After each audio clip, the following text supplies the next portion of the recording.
Gubernur Aceh Muzakir Manaf dan Wakil Gubernur Aceh Fadlullah menerima kunjungan silaturahmi Kepala Kejaksaan Tinggi Aceh Yudi Triadi bersama istri Zuraida di dua tempat terpisah, Kamis 14 April 2025. Gubernur Aceh menerima kunjungan Kajati di kediaman pribadi, sedangkan Wagub menerima silaturahmi di rumah dinas Wakil Gubernur Aceh di kawasan Belang Padang.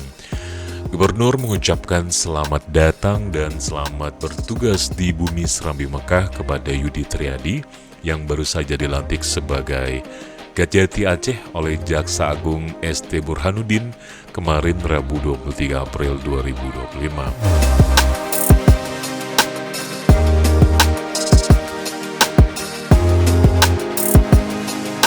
Sore ini Yudi tiba di Aceh untuk memulai tugas baru sebagai Kepala Kejaksaan Tinggi Aceh sebelum ditunjuk sebagai Kajati Aceh. Yudi Triadi juga menjabat sebagai Wakajati Kalimantan Selatan.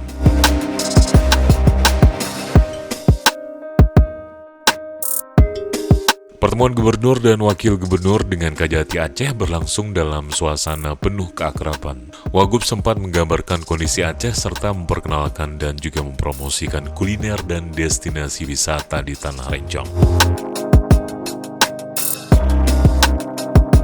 Belum lengkap, Abang bertugas di Aceh kalau tidak berkunjung ke titik nol Indonesia di Sabang. Hanya 45 menit perjalanan laut, Bang. Tak hanya titik nol, pemandangan alam dan bawah laut Sabang juga sangat indah, kata Wagub berpromosi.